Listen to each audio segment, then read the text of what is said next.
from acute water shortage and famine. It was decided that the time had come to tap this energy for a useful purpose.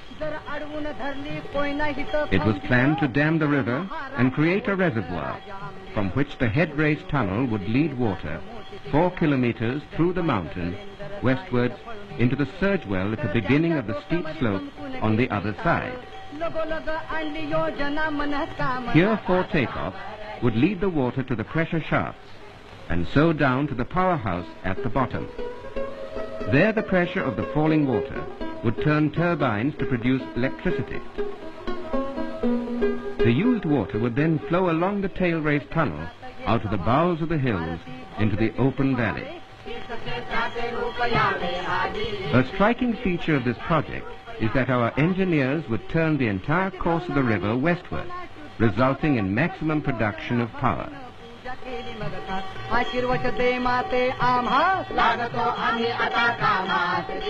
So one day in 1954, a quiet spot in the Koyna Valley is suddenly disturbed. The silence which has reigned for centuries is awakened by the roar of incessant activity.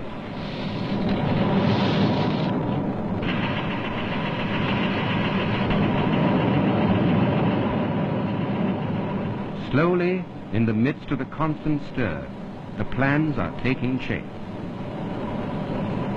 Sand, metal and stone are used in making concrete for the dam.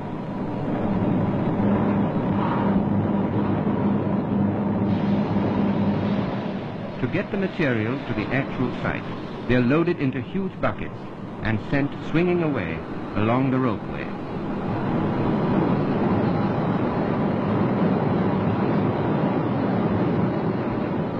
One of the special features of the dam is that it is going to be built of rubble concrete. This means that there will be large stones mixed with the cement concrete, so less cement will be used and more local material and labor. It is both strong and economical.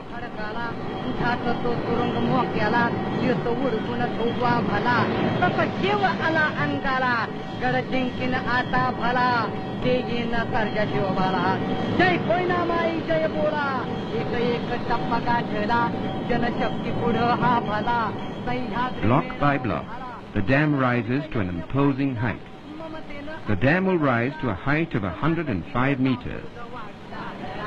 Behind the dam, water piles up in a reservoir that has submerged 80 villages.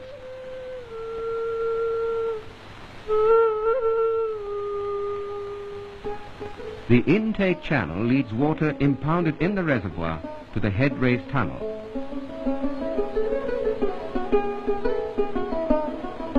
The gate of the intake tower can be used for letting in the flow of water or shutting of the flow completely.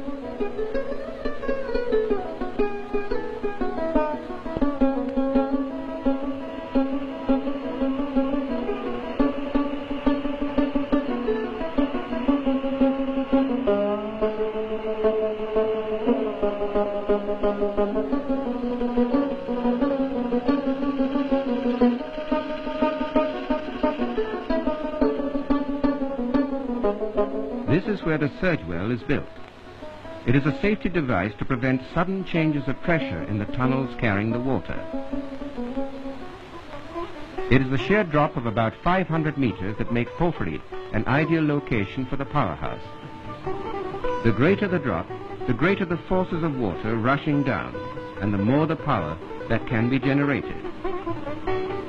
The powerhouse is built underground, in the heart of the hills, built to save steel and avoid the danger of landslides. This is one of the very few powerhouses of this kind in the East.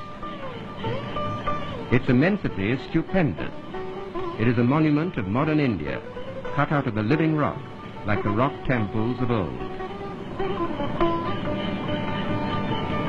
The valve house is the first of the 3 great halls of the powerhouse. Each hall is about 200 meters long and 20 to 30 meters high. In the next hall, the machine hall, the generators are installed. The force of the water on the turbines below will set them rotating, and then 500,000 kilowatts of electricity will be generated. Power to meet the needs of the power-hungry city of Bombay and the expanding industries of South Maharashtra. To send power to where it is wanted, that is the function of the transmission lines which start from the open-air switchyard. It is 241 kilometers to Bombay. From there, two main lines will branch off, one to Bombay, the other to a distributing center for South Maharashtra.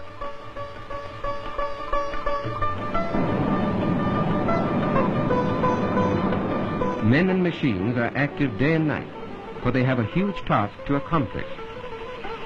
It has taken 8,000 men 8 years to bring one stage of the plan to reality.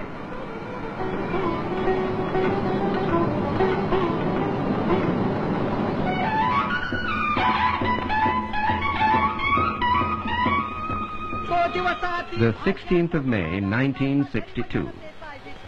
Sri Yashwantrao Chavan inaugurates the first generator.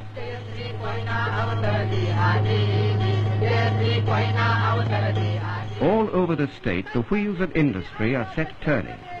There is abundant power for development that have been held up for many years. Now nothing can hold us back any longer. New horizons of progress are opening up everywhere.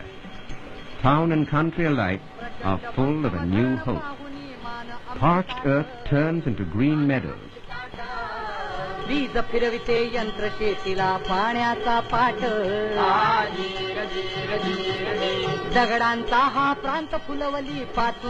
Koyna has brought long sought-for benefits to millions like the rehabilitated villagers of Kusawade.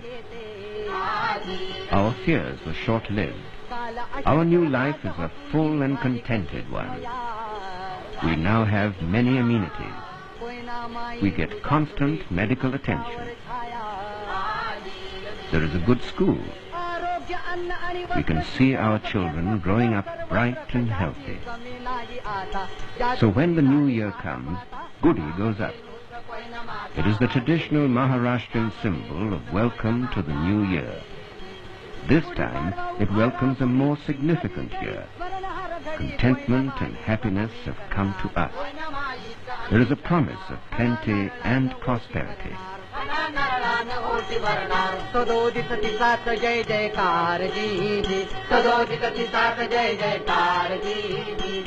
भक्कम धरण सुंदर दिसत भरदार नवा संचार रोम रोमात जणू भरला कलश अमृत जणू भरला महाराष्ट्र नव रूप ल्याला जी जी जी जी